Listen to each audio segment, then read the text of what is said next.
大家好，我是艾迪先生。那有很多人有买了这个超能焊接胶。那我今天打算来跟各位介绍超能焊接胶的另类用途那我们平常在穿针引线的时候这个线很软，很难穿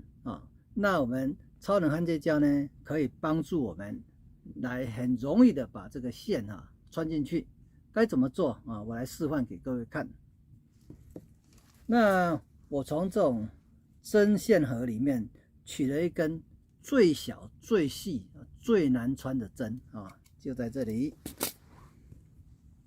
这个这么小、这么细，非常难穿因为它的头很小那这时候我们该怎么办我们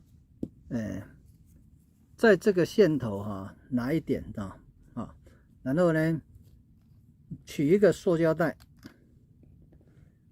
滴一滴超能焊接胶就可以了，一小滴就好了。然后我们把这个线头放上去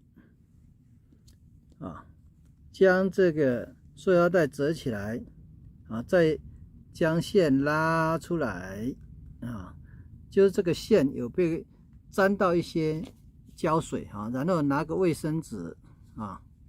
把它擦干就好了压着，然后再拖出来。好，那这一条线已经被上过超能焊接胶了那你等个30秒左右，它就会变得比较坚挺。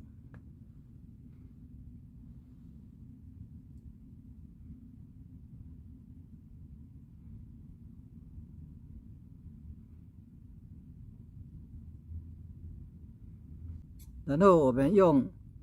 剪刀斜斜的把这个头部剪掉你不要垂直这样剪，你要倾斜这样剪好，这样剪好了，这样的话它就不会毛边的然后我们把这个针很难穿的针把它拿起来，我们来把它穿过去，有没有？